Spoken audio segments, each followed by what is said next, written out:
Contact Entreprise vous présente Libreco.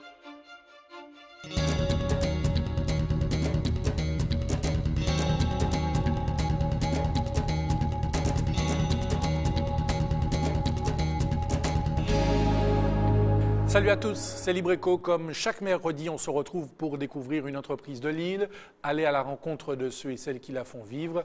Voici donc le sommaire de ce soir. Plein feu sur le secteur du BTP avec l'arrivée d'une nouvelle enseigne sur le marché, Camat.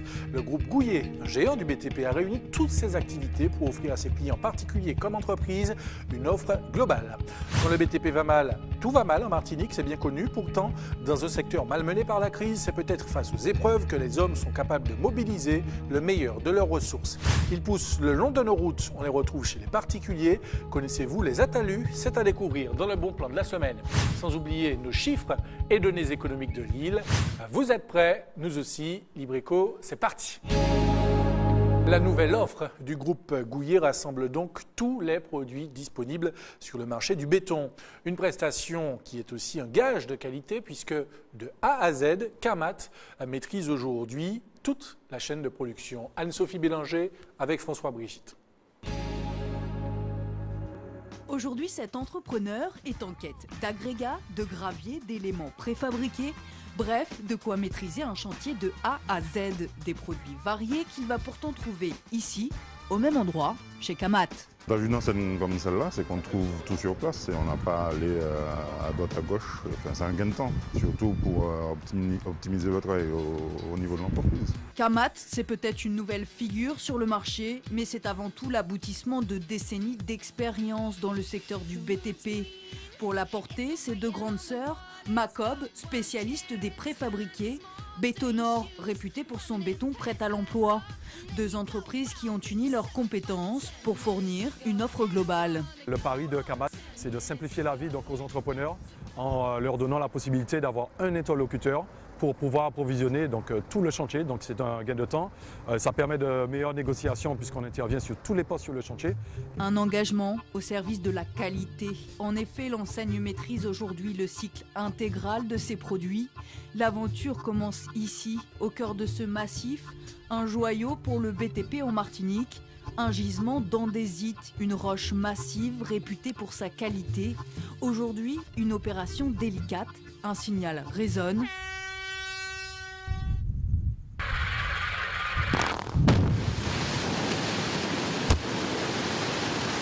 Et 10 000 tonnes de roches qui s'effondrent, une opération millimétrée, encadrée par des règles drastiques de sécurité. On a des précautions qu'on met en place aux abords du site pour éviter tout accès de l'extérieur. Et puis aussi chez les riverains qui nous sont très proches, on place des sismographes qui nous permettent de mesurer les vibrations qui sont ressenties aux habitations les plus proches. Le prix pour obtenir cette roche aux qualités techniques incomparables en Martinique. Elle a notamment servi à élever la tour de la Pointe-Simon ou encore dans la construction de la nouvelle centrale EDF. Mais elle est aussi accessible à n'importe quel particulier. C'est en effet cette même roche qui est exploitée dans les centrales de Bétonor. La même formule étudiée en laboratoire. Le béton fabriqué chez Camat est destiné à n'importe qui, c'est-à-dire un particulier, un artisan ou alors un grand groupe de bâtiments. Ce sont les mêmes formules pour tout le monde, contrôlées de la même manière pour tout le monde et chaque béton sorti de Bétonor sera toujours conforme à ses spécificités, que ce soit pour un particulier ou un grand groupe. La qualité de ces produits est renforcée par la maîtrise intégrale du cycle, de la matière première, la roche, à la production du produit fini. À chaque étape, des prélèvements sont réalisés. L'étude de ces agrégats, par exemple, permettra de détecter des éléments polluants en laboratoire. Enfin, à la sortie des industries, les produits sont testés. Ce parpaing sera soumis à une pression intense pour se conformer aux normes françaises. L'objectif, toujours optimiser la qualité. Nous, on a l'avantage d'avoir nos carrières et on utilise nos propres produits. Donc, on sait isoler quand il y a des problèmes, des productions non conformes. C'est un engagement auprès de notre client. C'est-à-dire qu'on vérifie simplement que notre fabrication est conforme et que les produits vendus à nos clients sont conformes et qu'il n'y aura pas de souci au niveau de la mise en œuvre. Et surtout après la pérennité dans le temps. Mais au-delà de la qualité de ces produits, c'est leur homogénéité qui est créatrice de valeur ajoutée. Sur ce chantier, par exemple, les roches des carrières côtoient les préfabriqués sortis des usines. S'ils s'intègrent aussi bien ensemble dans le paysage, c'est à l'image de la politique de Kamat, offrir le meilleur sur le marché. Ça, c'est Kamat. S'engager sur la qualité d'un produit que l'on vend, c'est possible et c'est raisonnable dans la mesure où on a la maîtrise de la conception des produits, de la réalisation des produits. Ce n'est pas être uniquement un distributeur, c'est être le concepteur et le fabricant qui maîtrise à la fois sa cuisine. C'est un petit peu comme si un pâtissier, vous vendez un gâteau extraordinaire en sachant qu'il a lui-même fait et la farine, et les œufs, et la poule, et la totalité de la chaîne. Voilà. Et pour aller plus loin avec nous en plateau, le directeur du groupe Gouillet, M. Frédéric Pollen, bonsoir. Bonsoir. Et merci d'être là. Alors on le rappelle, le groupe Gouillet qui a été créé dans les années 50 regroupe principalement 3 métiers, l'exploitation de carrières et la transformation des granulats, le béton prêt à l'emploi et puis la préfabrication donc béton. D'où est née l'idée de regrouper cette offre globale pour la proposer donc à votre clientèle, qu'elle soit professionnelle ou particulière? Mais on a des entités qui sont chacune expertes dans leur domaine d'activité.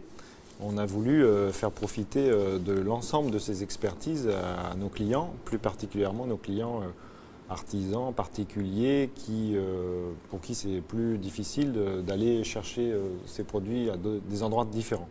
Alors, on l'a vu dans le reportage, vous misez beaucoup sur la qualité du produit qui est proposé à votre clientèle. Qu'est-ce qui garantit cette qualité? Est-ce qu'il y a des tests? Est-ce qu'il y a...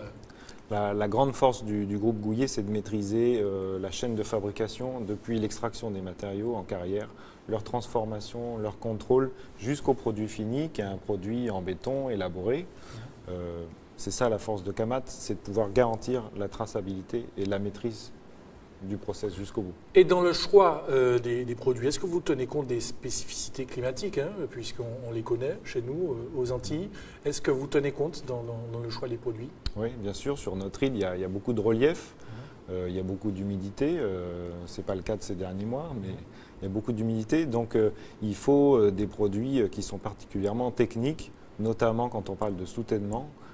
Il y a aussi l'activité sismique qu'il faut prendre en compte. Donc tout ça rehausse les normes et impose une qualité vraiment exceptionnelle. Est-ce qu'on peut dire que ce sont les atouts finalement de cette enseigne, de cette offre globale là, que vous proposez à la clientèle? Oui, on peut dire que c'est l'atout, c'est la qualité, c'est la maîtrise de la qualité avec l'ensemble du process et surtout, depuis l'existence de Kamat, tous les produits disponibles en une seule discussion avec un seul interlocuteur. Puisqu'on a bien compris, l'intérêt c'est de maîtriser toute la chaîne de production à votre niveau. En termes environnementaux, parce que c'est important, plus on va, plus on parle de l'environnement, est-ce que vous maîtrisez les nuisances? Est-ce que vous avez un moyen de réduire les nuisances sur l'environnement? C'est un aspect très important de notre métier. Nos activités sont encadrées par une réglementation très stricte. Ce qu'on appelle des normes, c'est ça? Pas tout à fait des normes, une réglementation, des autorisations administratives qui encadrent notre activité. Et on se donne aussi des objectifs encore plus ambitieux à travers, par exemple, la certification ISO 9001, la qualité, ISO 14001, l'environnement. Alors pour que nos téléspectateurs comprennent, la certification ISO, c'est une norme en fait qui garantit une norme. C'est une démarche pour s'améliorer au-delà des normes. D'accord. Donc on est engagé dans cette démarche et ça nous permet de se dépasser et de maîtriser les impacts même au-delà de ce que la réglementation impose pour qu'on puisse, dans le cadre de concertation avec la population, l'administration, les collectivités, les riverains, pouvoir faire état de nos progrès, faire état de notre maîtrise des impacts. Puisqu'on l'a vu, c'est très spectaculaire parfois, mais c'est des opérations spectaculaires mais maîtrisées. Ah oui, on a vu dans le reportage, effectivement. Est-ce que les clients sont regardants justement sur cette qualité dont vous parlez, la démarche qualité dans laquelle vous êtes engagé? Est-ce que vous avez le sentiment que les clients aujourd'hui vous posent des questions, s'intéressent à la qualité des produits proposés? Je crois que les conditions justement climatiques, sismiques, etc. sur notre île nous imposent d'être très regardants sur la qualité. Aujourd'hui, quelqu'un qui a un projet de construction, il construit sa propre maison. Je pense que ça l'intéresse la qualité pour la durabilité de sa construction. Bien sûr, puisqu'il est investit là sur pour des 20 années. ans, pour 30 ans dans sa maison. C'est pas comme si on va acheter du pain, quoi, à la boulangerie. Alors, votre position dans le secteur du BTP vous permet peut-être d'analyser un petit peu la situation. Hein. On parle de crise depuis plusieurs années. Comment vous, qui évoluez au quotidien dans ce secteur, analysez la situation? La crise est là, elle est ressentie par toutes les entreprises du secteur, je pense, spécialement le secteur du BTP. Dans cette période-là, il faut être meilleur, être encore plus fort que d'habitude pour pouvoir la traverser correctement et, sorti de cette période, être encore plus fort parce qu'on sait organiser. Donc nous, on a fait le choix de la qualité, de l'innovation. L'innovation, elle passe par une nouvelle façon d'approcher nos clients, avec ce contact direct de producteur à utilisateur, avec cette offre globale, cette discussion unique sur l'ensemble des aspects du chantier. Ça, c'est une nouveauté, c'est une force. Et il y a aussi l'innovation produit, bien sûr. C'est avec ces atouts qu'on va pouvoir traverser la crise. Il y a des signes qui vous permettent d'espérer, en tout cas. Un nouveau départ, que les choses redémarrent en tout cas? Oui, bien sûr, avec Camat, les choses démarrent. Alors, quand le BTP va mal, tout va mal en Martinique, l'expression est sans appel. Pourtant, dans un secteur malmené par la crise, c'est peut-être face aux épreuves que les hommes sont capables de mobiliser le meilleur de leurs ressources. Camat est aujourd'hui une enseigne qui cristallise toutes les activités du BTP, on l'a dit. Elle est aussi la nouvelle égérie qui donne à ses salariés passionnés par leur métier l'envie de se battre malgré les difficultés. Regardez.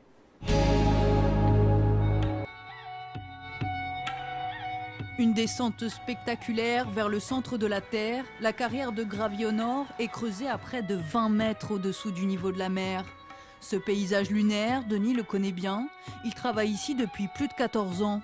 Pourtant, tous les jours, ce sont les mêmes sensations qu'il retrouve. Un vertige à l'image de la démesure des défis que les hommes sont capables de relever. C'est impressionnant parce que j'ai vécu la fouille. On voit l'immensité du trou. On voit vraiment ce que les hommes et les machines peuvent accomplir.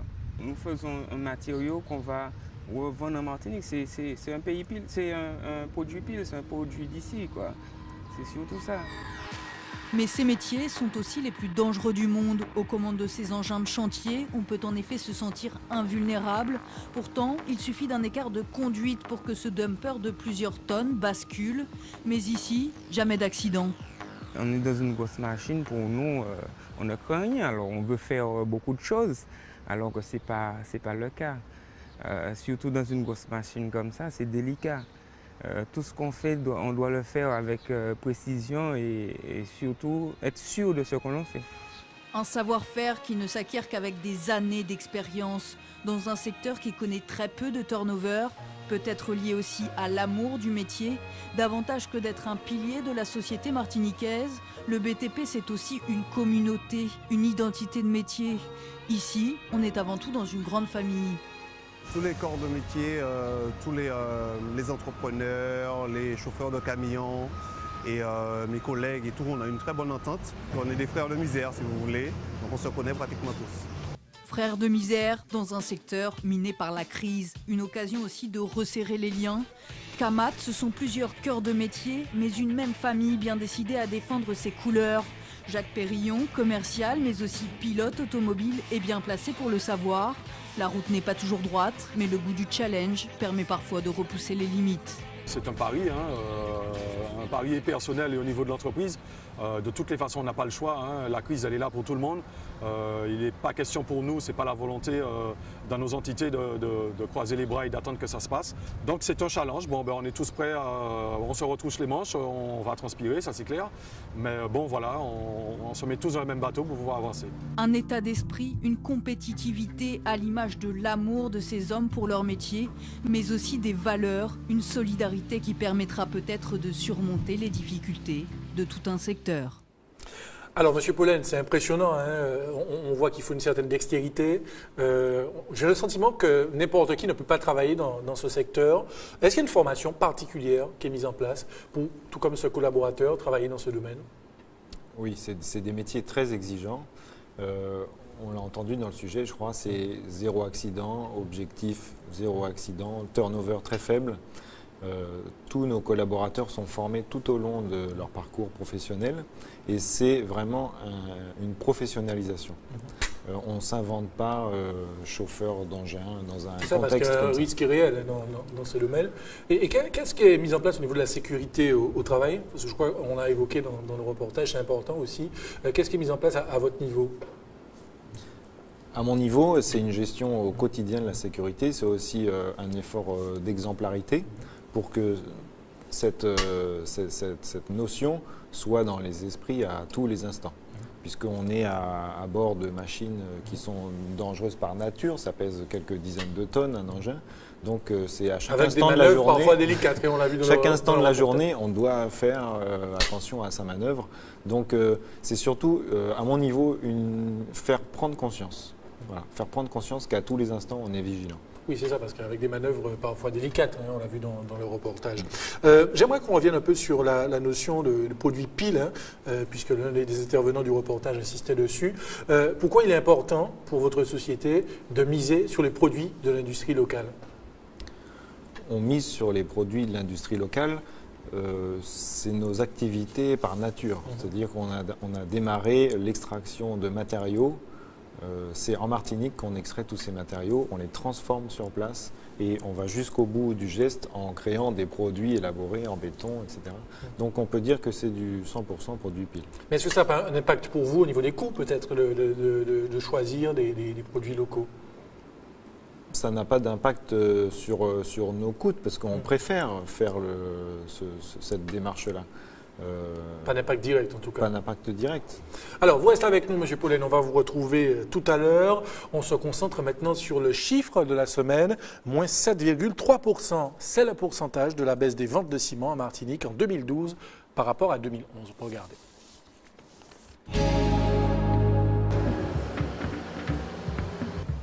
En 2012, le BTP poursuit son hémorragie avec un nouveau glissement. 7,3%, c'est le pourcentage de la baisse des ventes de ciment en Martinique par rapport à 2011. Un indicateur qui met en évidence les difficultés de tout un secteur. Si le BTP a longtemps été un moteur pour notre économie, depuis 5 ans, c'est la crise. De nombreuses entreprises ont fermé, des milliers d'emplois supprimés et une activité en chute libre. En effet, en 2008, par exemple, 263 536 tonnes de ciment avaient été vendues. 4 ans plus tard, à peine 185 222 tonnes. Souvent mises en cause les conséquences catastrophiques de la fin de la défiscalisation, la baisse de la commande publique et un marché à tonnes. Si au cours des années précédentes, les chantiers colossaux comme celui de la Tour Lumina ou encore celui de la nouvelle centrale de Bellefontaine ont été des bouffées d'oxygène, aujourd'hui ces chantiers sont finis et demain c'est l'incertitude qui pointe. Et tout à fait autre chose à présent, ils poussent le long de nos routes, on les retrouve chez les particuliers. Connaissez-vous les atalus? Pas sûr, car ces préfabriqués en béton sont si bien intégrés dans le paysage, ils se marient si bien avec la végétation qu'ils en deviennent parfois invisibles. Peut-être parce que ce produit est particulièrement adapté à notre île. C'est le bon plan de la semaine. Au détour du Diamant, l'une des collections de cactus les plus importantes en Martinique. C'est pourtant leur étrange jardinière qui retient l'attention. Ces éléments en béton qui s'emboîtent s'appellent des atalus. André Pierre est l'inventeur de ce système original et décoratif, mais aussi pratique, car c'est avant tout un mur de soutènement. Le but de la talus est de faire des murs de soutènement qui ne veulent pas ressembler à des murs de soutènement. De par la forme du mur, plutôt préférer des courbes, des variations de pente et des choses comme ça. En plantation, tout type de plantation peuvent être mises dans les atalus et le choix des plantes peut limiter considérablement l'entretien. Une idée originale pour revégétaliser les espaces urbains qui a séduit partout à travers le monde, mais avant tout et surtout en Martinique. Le long des routes, chez les particuliers, intégrés dans le paysage, les atalus ont poussé, plus de 500 000 ont été posés. Un succès qui s'explique aussi par la topographie de notre île. Vous avez derrière moi un exemple de mur végétalisé. La personne aimant les cactus en a fait une vraie collection de cactus, mais l'origine de son mur était à la fois de faire un accès à sa maison qui était en hauteur. Comme beaucoup de terrains ici, pour avoir une vue mer, il fallait absolument avoir une maison en hauteur. Mais une fois qu'on a un terrain en pente, Le but est de gagner une surface plate devant la maison. Et pour gagner une surface plate, on a été obligé ici de faire un mur de soutènement d'environ 5 mètres de hauteur que l'on voit derrière moi. Des murs de soutènement qui pourront accueillir des massifs, disparaître sous la végétation grâce à leur système d'arrosage intégré dans les encoches ou encore atteindre des hauteurs de plusieurs mètres. Face à la multiplicité de ces usages, l'enseigne Kamat a décidé de produire localement ces atalus, de les proposer aux entreprises comme aux particuliers. Ça séduit pour 2 raisons. La première raison, c'est qu'on a une topographie qui est difficile. On a de moins en moins de terrain plat, donc il y a forcément du terrassement, donc il y a du soutènement à faire. Et le principe de montage, qui est vraiment très simple sur ce produit, puisqu'une fois qu'on a fini de terrasser, il suffit simplement de faire un béton de propreté et on monte le produit. Alors en fonction de la hauteur du mur, puisque on a des hauteurs polyvalentes, le petit particulier peut le monter lui-même. Et après, une fois que les hauteurs sont un peu plus grandes, à ce moment-là, c'est plus technique. Et nous, on assure le suivi technique derrière. Donc voilà, c'est un produit qui répond tout à fait à quelles que soient les exigences, donc de terrain et de hauteur surtout. Mais ces atalus permettent aussi de répondre à une problématique locale. Si le carême s'est installé depuis plusieurs semaines maintenant, la saison des pluies rappelle chaque année la vulnérabilité de nos sols avec un phénomène, les glissements de terrain. On a souvent donc des glissements de terrain que tout le monde connaisse. Donc malheureusement, on a des travaux à faire pour consolider.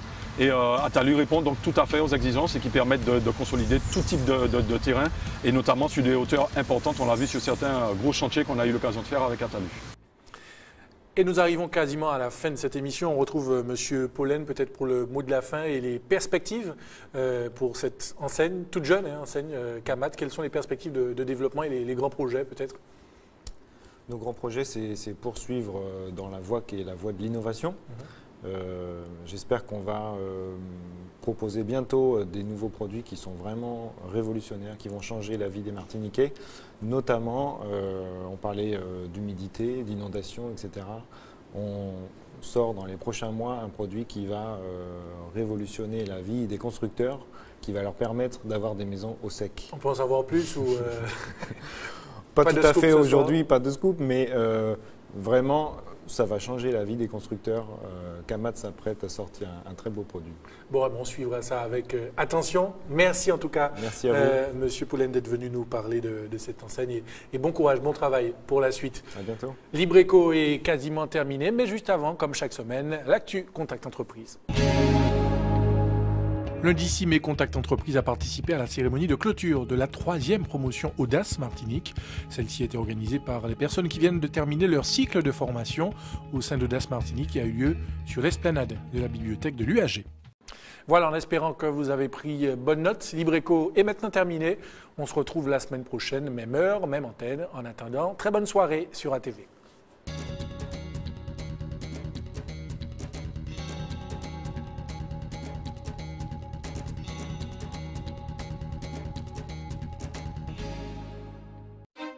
Contact Entreprise vous a présenté Libreco. Retrouvez cette émission dès maintenant et pendant 7 jours sur atv.mq.